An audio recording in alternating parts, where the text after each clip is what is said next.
भारत साल 2024 तक अपने डिफेंस एक्सपोर्ट को 5 बिलियन यूएस डॉलर तक पहुंचाने का लक्ष्य निर्धारित कर चुका है। भारत मेड इन इंडियन हथियारों को उन्हीं देशों से भेजेगा जिन देशों का भारत के साथ रिश्ते काफी अच्छे हैं। इसी लक्ष्य को आगे बढ़ाते हुए भारत ने Akash new generation surface to air missile को सक्सेसफुली टेस्ट कर लिया है। भारत ने पहली बार आकाश मिसाइल के न्यू जनरेशन वेरिएंट का सफल परीक्षण करके अपने दुश्मन को चौंका दिया है, क्योंकि यह मिसाइल भारतीय वायुसेना को और ज्यादा ताकतवर बनाने में तो सक्षम है ही, साथ ही भारत में बना शुद्ध स्वदेशी मिसाइल भारतीय डिफेंस एक्सपोर्ट को भी कई गुना बढ़ा देगा। तो आज के इस वीडियो में हम भारत के शुद्ध स्वदेशी missile Akash new generation surface to air missile के खूबियों के बारे में तो जानेंगे ही, साथ ही यह भी जानेंगे कि युद्ध में यह मिसाइल भारतीय सेना को कैसे फायदा पहुंचाएगा और भारतीय डिफेंस एक्सपोर्ट को साल 2024 तक 5 बिलियन यूएस डॉलर तक पहुंचाने में कैसे मदद करेगा।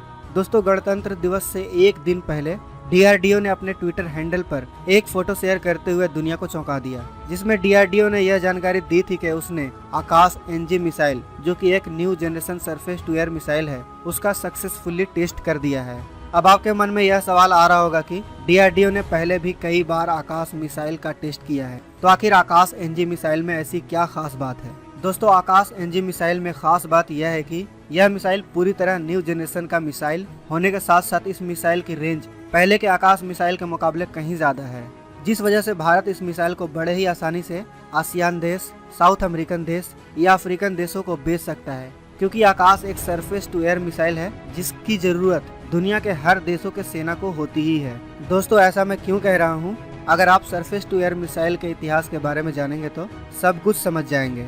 सरफेस टू एयर मिसाइल दूसरे विश्व युद्ध के बाद बहुत तेजी से डेवलप किए गए। दूसरे विश्व युद्ध में जर्मनी, अमेरिका और जापान के द्वारा एयरफोर्स का जमकर इस्तेमाल किया गया। यह एयरफोर्स तेजी से दुश्मन के सेना के ऊपर बम बरसाकर उन्हें तबाह कर देती थी, जिससे परेशान होकर इसका तोड़ यह निकाला गया कि क्यों न एक ऐसा मिसाइल बनाया जाए जिसे धरती से लॉन्च करके हमला करने आ रही एयरक्राफ्ट को मार गिराया जा सके। इसका तोड़ सबसे पहले अमेरिका ने कोल्ड वॉर के दौरान Ajax surface to air missile बनाकर निकाल लिया, जिसके बाद सोवियत यूनियन ने S-75 Dvina surface to air missile बना लिया, जो कि उस समय के फाइटर जेट के लिए काल था। इस डिवीना सरफेस टू एयर मिसाइल कितना खतरनाक था, आप इस बात से अंदाजा लगा सकते हैं कि यह मिसाइल भारतीय सेना के बेड़े में भी शामिल था। और सरफेस टू एयर मिसाइल का इस्तेमाल भारत ने 1965 और 1971 के भारत पाकिस्तान युद्ध में किया था।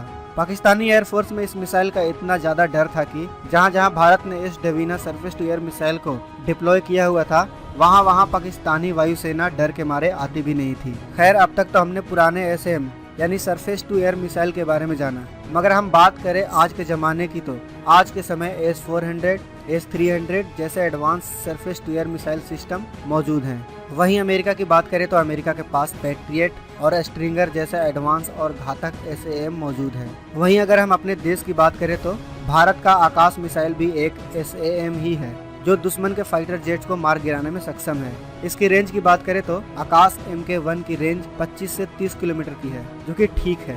वहीं अगर आकाश MK2 की रेंज की बात करें तो इस सरफेस टू एयर मिसाइल की रेंज 40 किलोमीटर तक की है। वहीं आकाश NG यानी Akash new generation surface to air missile की रेंज की बात करें तो इसकी रेंज 50 से 80 किलोमीटर तक की होगी। दोस्तों, आप में से कई लोग कमेंट बॉक्स में यह सवाल करते हैं कि जब भारत के पास आकाश सरफेस टू एयर मिसाइल मौजूद ही है तो भारत रूस से बिलियंस ऑफ डॉलर खर्च करके S-400 क्यों खरीद रहा है। दोस्तों, मैं आपको बता दूं कि आकाश और S-400 दोनों भले ही surface to air missile system हैं, मगर दोनों का इस्तेमाल भारतीय सेना अलग अलग तरीकों से करेगी। अगर हम आकाश की बात करें तो भारतीय सेना आकाश का इस्तेमाल युद्ध की स्थिति में करेगी। मान लो भारतीय सेना अपनी टैंक रेजिमेंट को लेकर राजस्थान सीमा या पंजाब सीमा से पाकिस्तान की तरफ बढ़ रही है। ऐसे में हो सकता है कि पाकिस्तानी वायुसेना भारतीय टैंक रेजिमेंट पर हमला करने आए। पाकिस्तानी वायुसेना के इसी हमले से बचाने के लिए भारतीय सेना अपने साथ आकाश सरफेस टू एयर मिसाइल को साथ रखेगी, जिससे होगा यह कि जैसे ही पाकिस्तानी वायुसेना उड़ान भरेगा तो 30 से 40 किलोमीटर दूर से ही आकाश उन एयरक्राफ्ट को मार गिराएगा। वहीं अगर हम भारत द्वारा खरीदे गए S-400 की बात करें तो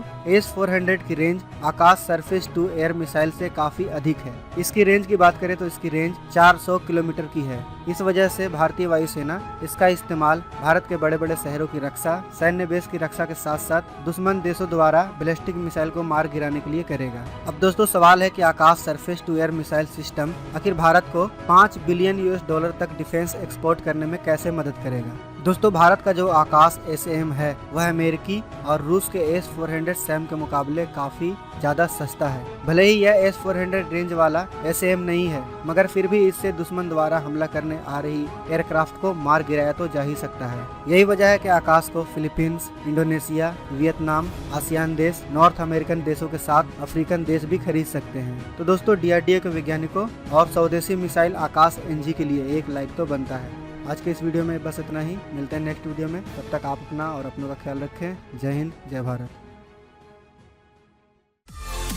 दोस्तों अगर आपको ये वीडियो पसंद आए तो वीडियो को लाइक करें, सब्सक्राइब करें और इस घंटे को बजाय ऑल प्रेस करें हमारी वीडियो सबसे पहले देखने के लिए।